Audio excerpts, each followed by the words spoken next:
کہ بھائی بندہ نیکوکار مومن ہو تو جسم بچ جاتا ہے، یہ بات درست نہیں ہو جاتا ہے۔ مسلم ہو کافر ہو، کئی مسلم کافر ایسے ہیں جن کے جسم بچ جاتے ہیں اور کئی ہیں جن کے گل سڑ جاتے ہیں۔ جسم گل سڑ جائے تو اس کا مطلب یہ نہیں ہے کہ وہ کوئی فاسق فاجر تھا، رسول کو مٹی کھا جاتی ہے، وہ دمچی کا بورا ہی بچ، یہ بات درست نہیں ہے کہ بھائی بندہ نیکوکار مومن ہو تو جسم بچ جاتا ہے، یہ بات درست نہیں ہے۔ بسم اللہ الرحمن الرحیم۔ وہابی عالم اور مناظر عمر صدیق، اس نے ایک سوال کے جواب میں کہا کہ کسی کا جسم قبر سے صحیح نکلنا یہ کوئی حق کی نشانی نہیں، حق کی دلیل نہیں۔ بعض لوگوں کے جسم صحیح نکلتے ہیں، بعض کی خراب، یعنی موسم وغیرہ کے حالات، جبکہ یہ بات بالکل تعصب اور اناد پر مبنی ہے۔ کیونکہ جب آپ دیکھتے ہیں کہ بریلوی مکتبہ فکر سے تعلق رکھنے والے بہت سارے لوگ، دعوت اسلامی کے افراد اور سنی، ان کے جب جسم 10 سال 8 سال بعد صحیح جسم برآمد ہو رہے ہیں تو ظاہر ہے کہ یہ پھر ان کے حق ہونے کی نشانی ہے۔ تو اب ان کو یہ بات ہضم نہیں ہوتی، یہ کہتے ہیں کہ یہ حق کی کوئی سچ کی دلیل نہیں ہے۔ پہلا سوال یہ ہے کہ اگر یہ حق کی دلیل نہ پھر کیا ہے؟ اگر آپ موسموں کے ساتھ کو جوڑتے ہیں تو سخت موسم میں جہاں پر سخت گرمی ہو وہاں پر جسم کا بچنا تو ممکن ہی نہیں۔ ہاں، اگر کوئی کسی گلیشیئر میں جا کر مر گیا، کوئی کسی ٹھنڈی جگہ میں جا کر مر گیا، وہاں برف ہی برف ہے، وہاں اس کا جسم اتنی دیر چاہے پڑا رہے صحیح رہتا ہے۔ وجہ اس کی یہ ہے کہ وہاں کا ایٹماسفیئر، وہاں کا موسم، وہاں کا ویدر ایسا ہے جس کی وجہ سے اس کا جسم نہیں گلتا سڑتا، برف ہے، جس طرح فریز کر دے کسی کو تو وہ نہیں گل سڑے گا۔ لیکن سوال یہ ہے کہ عرب کے اندر اور پنجاب کے سخت موسم میں لاش کا 1 ماہ 2 ماہ 5 سال 10 سال تک قبر میں صحیح رہنا یہ بایولوجیکلی سائنٹیفکلی ممکن ہی نہیں ہے۔ جب یہ انسانی دلائل کے ساتھ ممکن نہیں ہے، انسانی فہم اور عقل کے مطابق ممکن نہیں، تو پھر یہ کیا ہے؟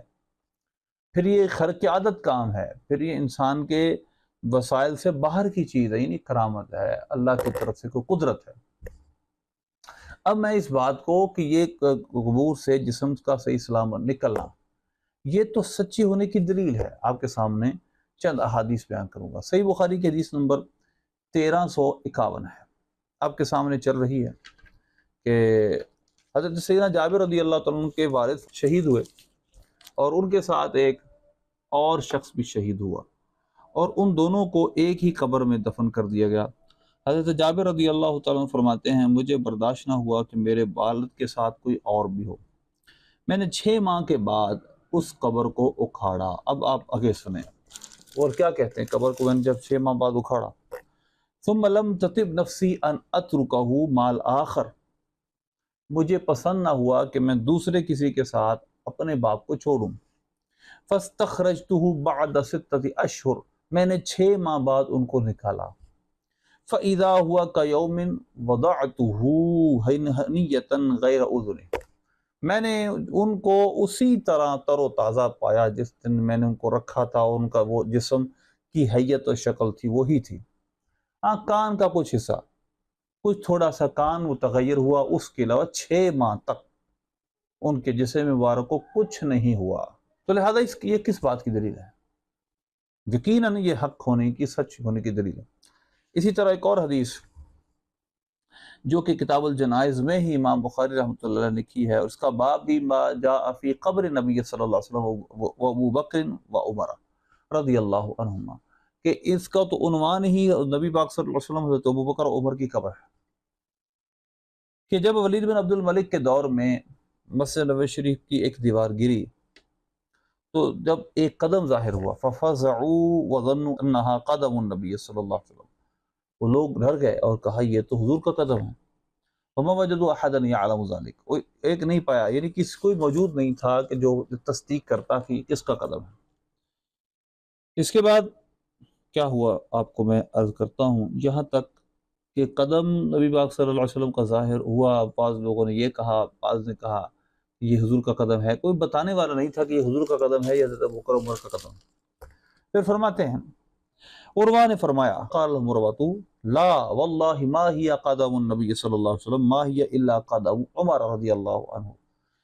اللہ کی قسم یہ حضور کا قدم نہیں بلکہ یہ حضرت عمر فاروق رضی اللہ تعالیٰ عنہ کا قدم ہے، ان کا مبارک قدم ہے۔ تقریباً کوئی 40-45 سال کا عرصہ ہے، اس سے زائد کا عرصہ ہے حضرت عمر کے وصال کے بعد۔ اگر یہ حق ہونے کی نشانی نہیں تو حضرت عمر کا قدم مبارک اتنی دیر تک صحیح رہا، اور یہ اگر اہل حق کی نشانی تو پھر کن کی نشانی ہے؟ کیا کفار کے جسم ان کے قبروں سے صحیح نکلتے ہیں؟ یہ حدیث نمبر ہے 1390۔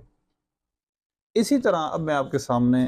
امام سیوطی رحمۃ اللہ علیہ کی کتاب شرح الصدور سے چند واقعات مختصر نقل کرتا ہوں، اور اس کا عنوان بھی یہ ہے باب نتن المیت و بلاء جسدہ الی الانبیاء ومن الحق بہم، کہ جسم کا بلا میں مبتلا ہونا، یعنی جسم کا نتن، اس میں بدبو پیدا ہو جانا اور گل سڑ جانا، اور اس باب کے اندر یہ فصل ہے، اور انبیاء اور جو ان کے ساتھ ملحق ہیں ان کے جسم گلتے سڑتے نہیں ہیں۔ اور یہ اس کتاب کا 35 نمبر باب، یہ اس کتاب کا 54 نمبر باب ہے۔ روایت نمبر 1 کہتے ہیں جو اس بارے میں ہے کہ حضرت عمر بن جموح اور عبداللہ بن عمر انصاری ہیں دونوں، ان کے قبر سیلاب کے اندر کھودی گئی، وکانا قبرہما مما یلی السیل، ان کی قبر وہاں تھی جہاں پر سیلاب آتا تھا، وکانا فی قبر واحد، یہ ایک ہی قبر میں تھے، وہما مما استشہدا یوم احد، یہ احد کے دن شہید ہوئے تھے، فحفرا، ان کے لیے قبر کھودی گئی، اور دونوں کو وہاں پر دوبارہ پھر، یعنی کہ مطلب ان کی قبر کے لیے دوبارہ پھر ان کو ان کی قبر سے نکالا گیا اور نئی جگہ منتقل کیا گیا، فوجدا لم یتغیرا کانہما ماتا بالامس، اور یہ دونوں پائے گئے اس حال میں کہ ان کا جسم مبارک بالکل متغیر نہیں ہوا، ایسا ہی تھا جیسے کل دفن کیا گیا ہو۔ اس کے بعد آگے چلیں، پھر بس کے بعد کہتے ہیں وکانا احدہما قد جرح، ان میں سے ایک پر زخم تھا، اور اس زخم کو جب کسی نے ہاتھ سے لگایا تو بالکل اس کا زخم تازہ تھا، یعنی بالکل تازہ زخم تھا۔ اس کے بعد اگلا واقعہ سنیں، حضرت امیر معاویہ رضی اللہ تعالیٰ عنہ کے دور میں جب نہر کھودی گئی، اور ایک نہر مدینہ شریف سے کھودی گئی تھی، تو حضرت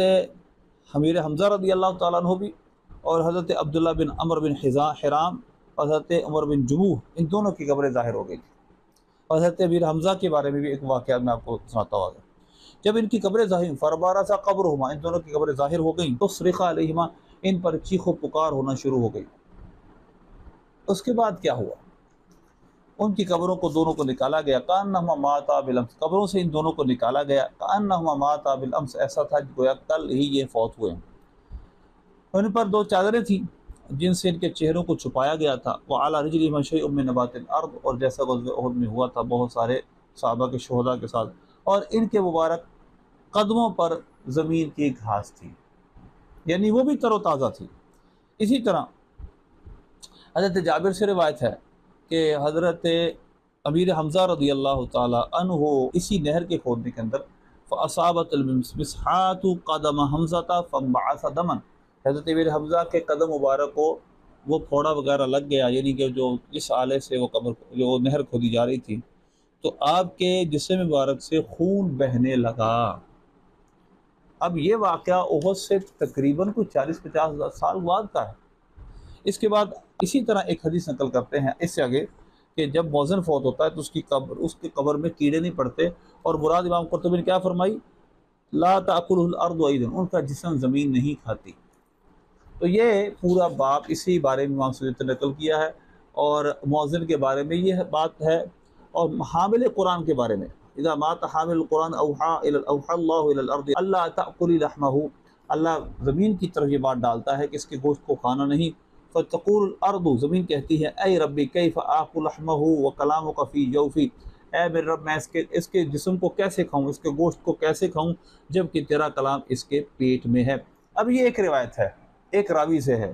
ابن مندہ کہتے ہیں اس بابی ابو ہریرہ و عبداللہ بن مسعود، اس باب میں حضرت ابو ہریرہ اور عبداللہ بن مسعود سے بھی روایت ہے۔ ایک روایت کو سند کو ضعیف کہہ دیں گے، دو روایتیں، اور دونوں کو بھی ان کو بھی ضعیف کہہ دیں گے، تو 3 روایتیں ضعیف مل کر ایک صحیح مضمون بنا دیں گی، ذوف اٹھ جائے گا۔ تو لہذا یہ حامل قرآن کے بارے میں، اس کا جسم یعنی حافظ قرآن اور قرآن پاک کے بارے پڑھانے والے لوگ، ان کے بارے میں واضح طور پر ہے کہ ان کے جسم گلتے سڑتے نہیں ہیں۔ اور اسی طرح اگلی روایت حضرت قتادہ سے ہے، بالغنی ان الارض لا تسلط علی الجسد الذی لم يعمل خطیۃ، کہ قبر زمین اس جسم پر مسلط نہیں کی جاتی جس نے گناہ نہ کیا، یعنی پاک صاف لوگوں پر زمین مسلط نہیں ہوتی، یعنی ان کے جسموں کو نہیں کھاتی۔ تو جسم کا صحیح سلامت نکلنا